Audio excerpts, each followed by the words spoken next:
Hello guys, in this video we are going to learn how to differentiate functions at a point using the scientific calculator. An example is that you are to find the differential of y equals ln of x squared plus 4x at a point x equals 2. Now on the scientific calculator,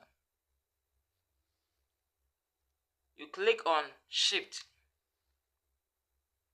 and then select the y dx, which is this option, this button. And so this is the differential function at a point on the scientific calculator. And so we are going to write in the functions. The function is that ln of x squared plus 4x. And so we are going to write ln,